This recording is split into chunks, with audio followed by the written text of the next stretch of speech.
Hey guys, welcome to my YouTube channel. This is Carl Bisaya. Nagbabalik na naman tayo mga kabisdak. Ayan mga kabisdak, magre-review na naman po tayo ngayon ng duffel bag, the North Face duffel bag. Ayan, kasi marami kasi pong nagka-travel na gusto nila yung quality at yung hindi daw mababasa. Kasi minsan kasi pag nagtra-travel sila like Asian, laging nag-uulan doon, maraming typhoon na yun, laging nagka-typhoon doon, laging nagbumabagyo. So ang mga tao kailangan talaga ng bag na waterproof or water repellent. So ipapakita ko sa inyo kung anong bag ang pwedeng dalhin nila pang travel at maganda at quality. So i-review natin yung the North Face duffel bag dito sa dito sa likod ko, kung nakikita niyo yan. Ayan. So samahan niyo ako, tingnan natin kung anong specs niya. Ayan. So tara guys. So mga kabisdak, ito na po yung bag na duffel bag na the North Face duffel bag.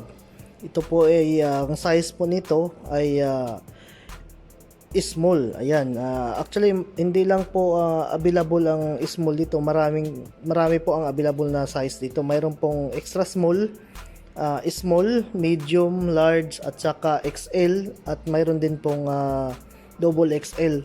Pero ngayon ang nasa harap nyo ay small size po yan.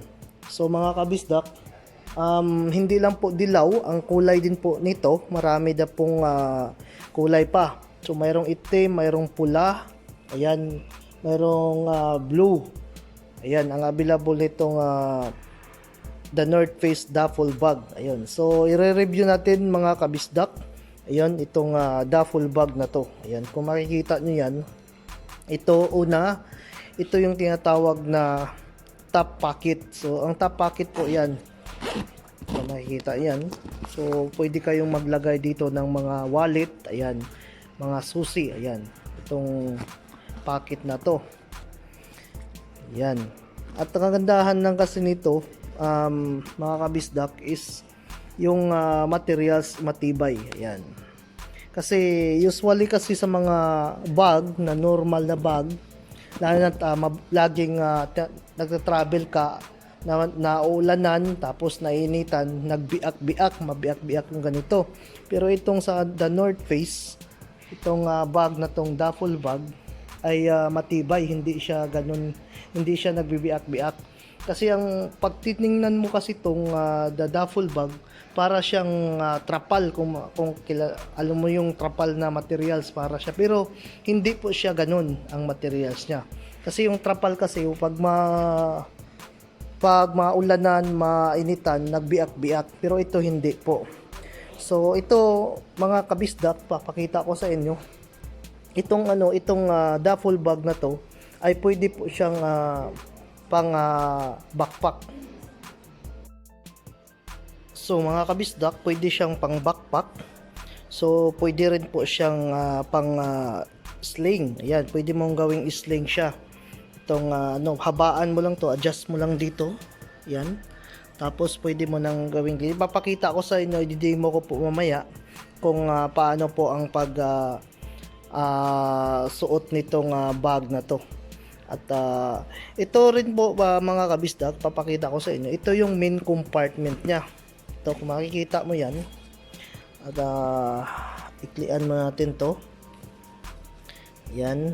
Kasi sobrang naghawak lang kasi ako ng tawag nito, cellphone.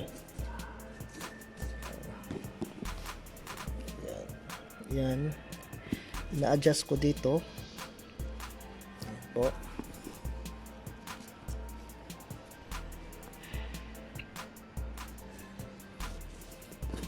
So, pakita ko sa inyo, ito yung main compartment. So, dito po yung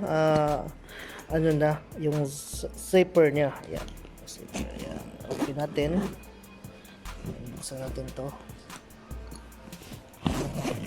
Ayan. So, ngayon, nakikita niyo yun. Ito yung main compartment. So kung makikita mo yan, mayroon siyang pocket din sa loob. So dito, itong main compartment niya, ito na talaga yon. Ito makikita niyo yan. So dito kayo maglagay ng mga damit nyo, sapatos, mga ano pang etc. na pwedeng ilagay nyo dyan. So ang kagandahan lang ito, mayroon siyang ano din po, extra bag. So kasi kaya mayroon siyang ganito na bag, kasi pwede mo siyang gawing pag walang laman, pwede mo to siyang i-squeeze itong bag na to, liitan mo. Kagaya nito, papakita ko sa inyo, kagaya nito.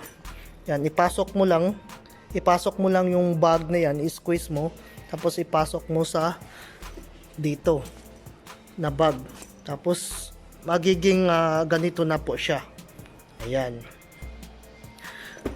So, yan ang kagandahan niya. At kung may laman na yung bag mo, pwede rin po itong lagyan ng iba, ng kagaya ng mga ibang mga gamit mo. Ito, pwede rin po ito lagyan. So, itong zipper na guys, ay papakita ko pala sa inyo. Ito ay matibay talaga to. Kasi itong zipper na to, hindi to basta-bastang masisira. Kasi made of carbonite yung ano niya, itong zipper niya. Ayan. So makikita mo yan mga kabisdak. Dalawa po kabilaan po yung zipper niya. Ayan. Kasi ang purpose po kasi nito, ayan, sarado ko lang.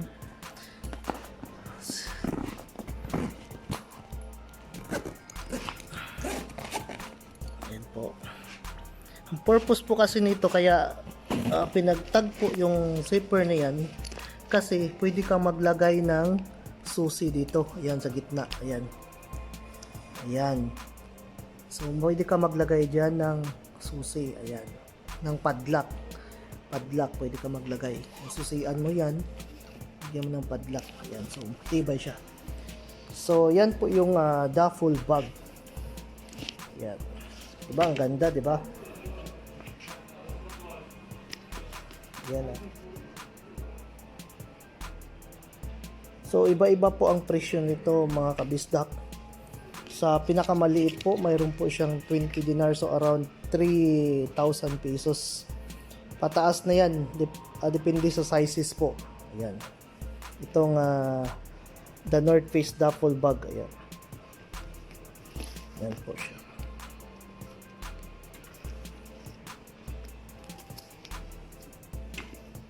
So ipapakita ko sa inyo, i-demo ko po kung paano siya sa pagsuot nitong bag na to.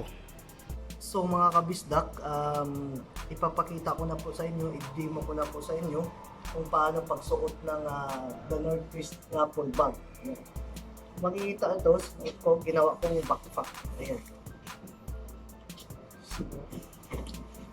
Ayan po. Ayan, makikita yan. Ginawa kong backpack. So, in-adjust ko lang dito. Ito sa baba. Dito po. Ayan. Ito sa kabilaan. Kabilaan po. So, dito na po. Ganyan po siya ang ng duffel bag po. Diba? Ganda, diba? Ayan. At hindi lang po ito pang backpack. Pwede mo po itong gawing pang sling bag. Ayan. So, ganito po ang pang suot ng backpack, itong duffel bag. So, papakita ko na naman po sa inyo kung paano ang sling bag. So, ito, mga kabisdak, luwagan mo lang to. Ito, luwagan mo lang to. Ayan. Both side po, luwagan mo.